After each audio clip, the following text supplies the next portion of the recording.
Глава Коми недоволен темпами реализации Года спорта в республике. Об этом он заявил на неофициальной встрече с ведущими спортсменами региона. По мнению Вячеслава Гайзера, профильное ведомство слишком долго раскачивалось. Виктория Палкина подробнее. В таком формате с ведущими спортсменами региона глава Коми встретился впервые. Представлять Вячеслава Гайзера не пришлось. А вот атлеты, как оказалось, друг друга не знают. Неудивительно. За столом собрались лыжники, футболисты, хоккеисты, пловцы, каратисты, пара- и сурдоолимпийцы. Представлена и вся география Коми. Устиль, Моусть-Вым, Карткерос, Инта, Вуктыл, Ижма и Сыктывкар. Своими достижениями прославляйте республику.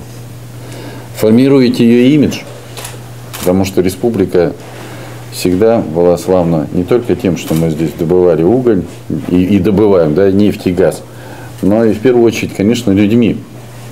А вы самые яркие представители. В прошлом сезоне наши спортсмены отличились на всех уровнях, и на российском, и на мировом. Кроме того, в Коми подготовили 48 мастеров спорта. Ковать перспективные кадры в регионе намерены и впредь. В тот год, который объявлен у нас годом спорта, значит, у нас уже подготовлено 28 спортсменов-мастеров и 29 мы уже предъявили. То есть какой-то всплеск получился в подготовке высшего спортивного мастерства. Капитан сыктывкарского строителя Эдуард Нагинков не мог не спросить у главы Коми о планах правительства региона в развитии профессионального спорта. Вячеслав Гайзер еще раз озвучил свою позицию.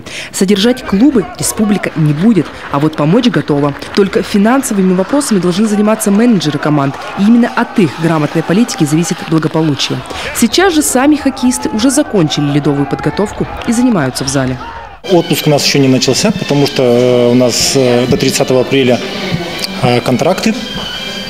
И сейчас уже идет такой щадящий режим работы, потому что все-таки сезон был тяжелый. Но сразу же бросать нельзя. И мы потихонечку все равно тренируемся, и потом потихонечку выходим в отпуск.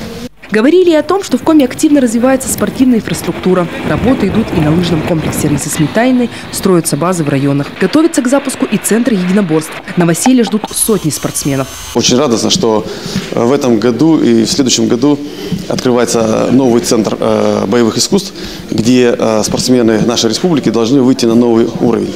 Почему? Потому что в России очень много хороших баз, а у нас вот только она открывается. И это здорово, что все спортсмены боевых искусств рады, что они будут заниматься в новых светлых залах и хорошо оборудованы. Но главная задача, по словам Вячеслава Гайзера, привлечь людей, обычных жителей Коми, в эти новые залы. И, как оказалось, дело это непростое. В некоторых муниципалитетах уже запустили лыжные базы, но сегодня они не задействованы даже наполовину. Виктория Палкина, Павел Фетисов, телеканал Юрган.